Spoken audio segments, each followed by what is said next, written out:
5 अगस्त को मोदी हुकूमत ने थ्रू जो उन्होंने जो organisation act, Jammu Kashmir reorganisation act के थ्रू और प्रेसिडेंशियल ऑर्डर के थ्रू और उसके साथ साथ कुछ रिजोल्यूशंस के थ्रू हमारी स्टेट को, पहले तो हमारी स्टेट को उन्होंने रीऑर्गेनाइजेशन एक्ट जम्मू कश्मीर के तहत 2 हिस्सों में तब्दील किया, 2 यूनियन टेरिटरीज में तब्दील किया, जम्मू कश्मीर यूटी और लद्दाख यूटी में, और उसके साथ साथ 370 और 35A को एकदम खत्म कर दिया। उस कड़ी को मद्देनजर रखते हुए हमने उस वक्त भी, आपको मालूम होगा कि हमारे लीडर तारिक आमिर साहब पहले वाहिद ऐसे लीडर है जो दिल्ली गए और दिल्ली में उन्होंने प्रेस कॉन्फ्रेंस की और ये बताया कि ये जो आईन पे आपने हमला किया है, ये जो आपने हमारे जमहूरी हुकूक पे हमला किया है, ये जम्मू कश्मीर के लोगों को मंजूर नहीं है। और उसी कड़ी को मद्देनजर रखते हुए आज हम ये बताना चाहते हैं कि ना ये तब हमें मंजूर था और ना ये आज हमें मंजूर है। इसी कड़ी को मद्देनजर रखते हुए 5 अगस्त को जो आने वाला है, हमारी पार्टी ने, सीपीआईएम ने यह फैसला किया है कि हम श्रीनगर के लाल चौक में जाकर इस गैर आईनी और अनकॉन्स्टिट्यूशनल और अनडेमोक्रेटिक फैसले के खिलाफ अपनी आवाज को बुलंद करेंगे, पुरअमन तरीके से बुलंद करेंगे, एहतजाज करेंगे। मुल्क के अवाम को एक बार फिर उनकी नोटिस में ये लाना चाहेंगे कि उस वक्त 5 अगस्त 2019 को जो मोदी रिजीम ने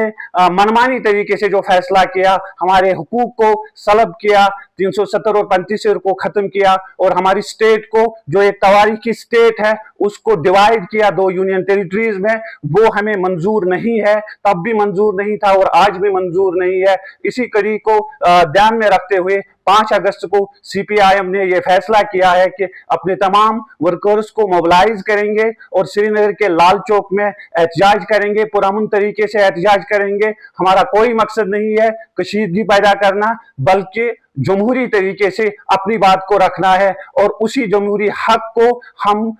श्रीनगर में जाकर वहां पर अपनी बात रखेंगे और सरकार को बावर कराएंगे, मरकजी सरकार को, कि ये जो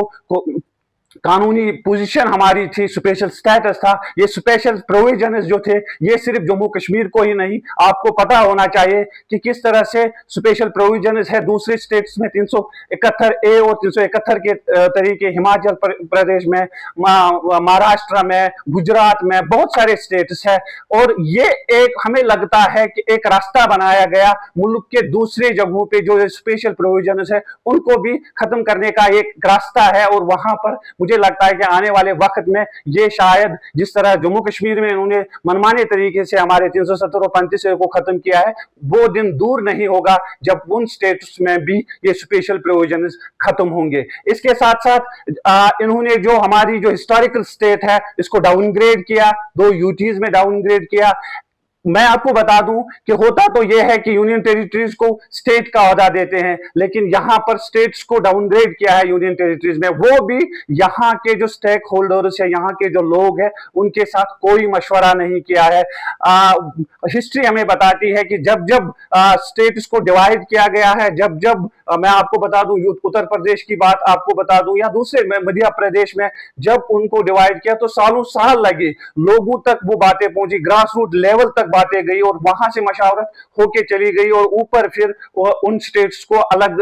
किया गया। लेकिन जम्मू कश्मीर की जब बात आई तो आनन फानन में through Jammu Kashmir organisation act के थ्रू इसको खत्म कर दिया गया। ये जो मोदी सरकार ने किया ना हमें तब मंजूर था जब इन्होंने किया, उस वक्त भी हमने आवाज बुलंद की, डॉक्यूमेंटेशन की, दिल्ली में की, हम केरला भी गए, हमारे लीडर हजरात केरला भी गए, कोलकाता भी गए, मुल्क के मुख्तलिफ कोनों में जहां जहां मौका मिला, जहां जहां प्लेटफॉर्म हमें मिला, अपॉर्चुनिटी मिली, वहां पर इस बात को उजागर किया कि 5 अगस्त 2019 को जो खिलवाड़ हमारी स्टेट के साथ किया गया, जो हमारे हुकूकों के साथ किया गया, जो हमारे स्पेशल स्टेटस 370 और 35 के साथ किया गया, वो हमें काबिल कबूल नहीं है। और इसी कड़ी को मद्देनजर रखते हुए हम 5 अगस्त को श्रीनगर के लाल चौक